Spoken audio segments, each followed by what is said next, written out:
সোসাইটির উদ্যোগে এটা পরিচালিত হচ্ছে। আমরা সকলেই জানি এটা সভাপতি আমাদের আহমদ সাদেক ভাই।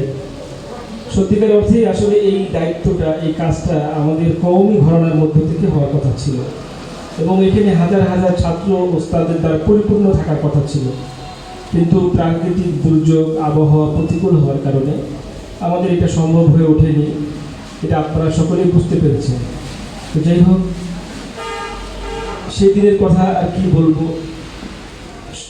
সকালবেলা যখন ফজরের আগে ঘর থেকে যখন রাতের বেলায় মায়ের কাছ থেকে বিদায় নিয়ে নিলাম, মা আমি কিন্তু কালকে যাচ্ছি আল্লাহর নবীর ইজ্জতকে রক্ষা করার জন্য নিজের জীবনকে বিলিয়ে দিব আল্লাহর রাহে।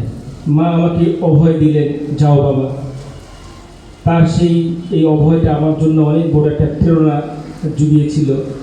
তো আমি মোটামুটি একটা শাহাদাতের তামান্না নিয়ে আমি আমার বাড়ি থেকে বের হয়ে চলে আসলাম খালিকিয়া মাদ্রাসা। ওই সময় খালিকিয়া মাদ্রাসা ছিল হেফাজতের একটা ঘাঁটি গাজীপুরের জন্য। এখান থেকে আমরা আমাদের পরিকল্পনা অনুসারে আমরা চলতে থাকলাম। একটা পর্যায়ে টঙ্গীর যে অবরোধ, যেখানে একটা পয়েন্ট ছিল সেখানে আমরা ছিলাম। ওখানে জোহরের নামাজ আদায় করলাম। আমরা জানতাম যে জোহরের নামাজের পরে আমাদের অবরোধ শেষ হয়ে যাবে। কিছুক্ষণের মধ্যে খবর আসলো সবাইকে শাপলা চত্বরে যাওয়ার জন্য। এটা নিয়ে অনেকক্ষণ হলো। তারপরে যাই হোক, আমরা শাপলা চত্বরে অভিমুখে রওনা হলাম। ঠিক 4টা বাজে আমরা পল্টনে পৌঁছে গেলাম। পল্টনে যাওয়ার সময় সেখানে দেখলাম আমরা একটা পিকআপে উঠেছিলাম।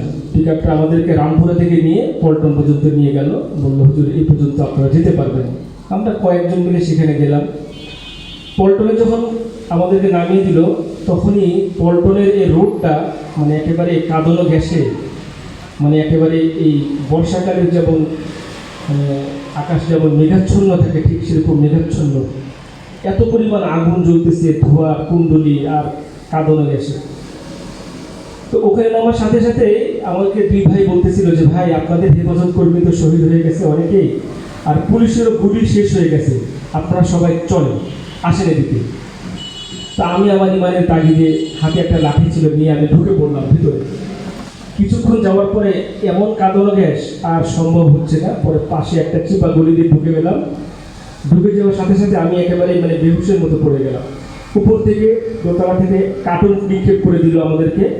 একটু কার্টুনের মধ্যে আগুন জ্বালিয়ে আমরা কিছুক্ষণ চোখটাকে একটুখানি করার জন্য এটা করতে করতে দেখলাম যে আসরের আজান হয়ে গেল।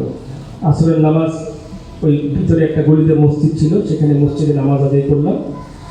নামাজ আদায় করার পরে মসজিদ থেকে দেখতে পেলাম পাশে একটা পুলিশের একটা থানা ছিল, ওইটাকে পুরোটাই জ্বালিয়ে দেওয়া হয়েছে। বললো ভিতরে পুলিশ আছে, পুলিশের পোশাক দেখানো হলো। যাই হোক, সেখান থেকে আমরা হাঁটি হাঁটি পা করে চলে গেলাম ঠিক শাপলা চত্বরে।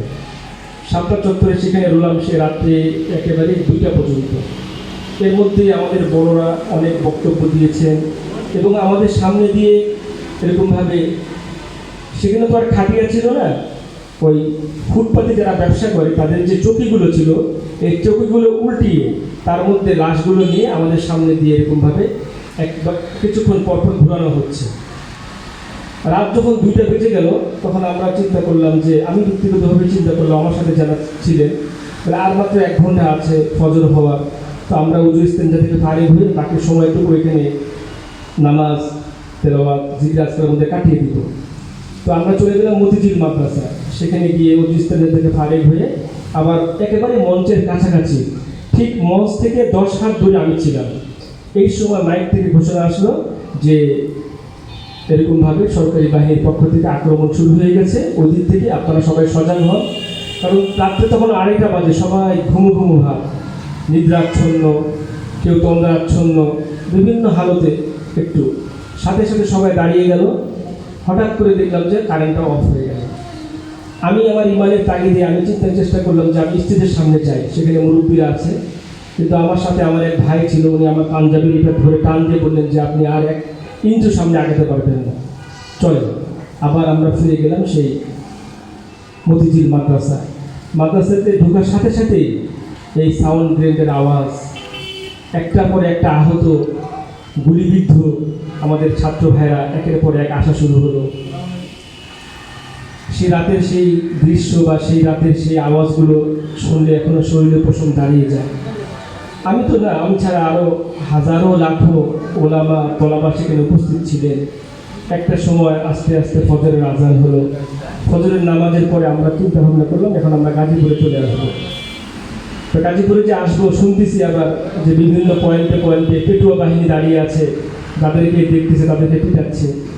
তো আমরা যাই হোক আল্লাহর উপর ভরসা করে বের হয়ে কমলাপুর দিয়ে গাজীপুরে ট্রেনে করে চলে আসলাম। কিন্তু আসার পথে দেখলাম রাস্তাঘাট সব ভিজা, মনে হচ্ছে যে থোকা থোকা রক্ত, এগুলোকেও যে মিউনিসিপ্যাল কর্পোরেশনের গাড়ি দ্বারা সব ধোয়া হচ্ছে, জুতা টুতা এগুলো সব করা হচ্ছে।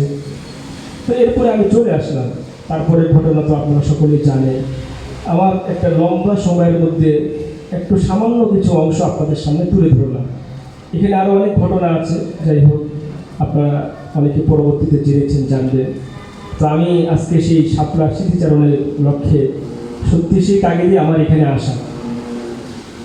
তো আমি বর্তমান সরকারের কাছে এই আবদার জানাবো, এই শাপলার ট্র্যাজেডি, এই শাপলার গণহত্যার ব্যাপারে একটা সুষ্ঠু তদন্তের মাধ্যমে তাদেরকে বিচারের আওতায় আনা এবং শহীদানের লিস্ট তৈরি করা, শহীদ পরিবারদেরকে আর্থিক সহায়তা প্রদান করা, পাশাপাশি আমাদের পাঠ্যপুস্তকের মাঝেও এরকমভাবে এই শাপলা চত্বর, শাপলা ট্র্যাজেডি নামে একটা বিষয় টেনে আনা। কারণ এত একটা নৃশংস রাত্রি সেটা ছিল, এটা যারা সেখানে ছিল তারাই বুঝতে পারবে। এছাড়া অন্য কেউ যতই বলা হোক, যতই বইপত্রে পড়া হোক, এটা যত সাহিত্যের ভাষায় ফোটানো হোক, কিন্তু সেই জিনিসটা কিন্তু উপলব্ধি হবে না। যারা সেদিন ছিল প্রত্যক্ষদর্শী তারা এটার অবস্থা বুঝতে পারবে। তো এই জন্য আমি মনে করি আগামী প্রজন্ম এবং তারা যেন এই শাপলা ট্র্যাজেডিকে মনে রাখতে পারে। হ্যাঁ, এই জন্য আমাদের পাঠ্যপুস্তকের মতো এই জিনিসটাকে নিয়ে আসা। গতকালকে দেখলাম শাপলা স্মৃতি সংসদের পক্ষ থেকে বেফাকের মহাসচিব আল্লামা মাহফুজুল হক সাহেবের কাছে একটা স্মারকলিপি বা একটা প্রতিবেদন পাঠানো হয়েছে। আমি দোয়া করি আমরা যেন এই শাপলার চেতনাকে বুকে লালন করে ধারণ করে ইনশাআল্লাহ আগামী তো রসুলের ইজ্জত রক্ষার্থে, রসুলের শান এবং মানকে পৃথিবীর বুকে টিকিয়ে রাখার জন্য যে কোনো সময়, যে কোনো আওয়াজ, যে কোনো ডাকে আমরা যেন সাড়া দিতে পারি। সেই শহীদের তামান্না নিয়ে শাহাদাতের প্রেরণায় উজ্জীবিত হয়ে আমরা যেন যে কোনো ইসলামের ডাকে আল্লাহর পথে নিজের জীবনকে যেন দিতে পারি, এই অঙ্গীকার ব্যক্ত করে এবং সবার কাছে এই উদাত্ত আহ্বান জানিয়ে আমি আমার সংক্ষিপ্ত বক্তব্য শেষ করছি। ওয়া আখিরু দাওয়ানা আলহামদুলিল্লাহি রাব্বিল আলামিন।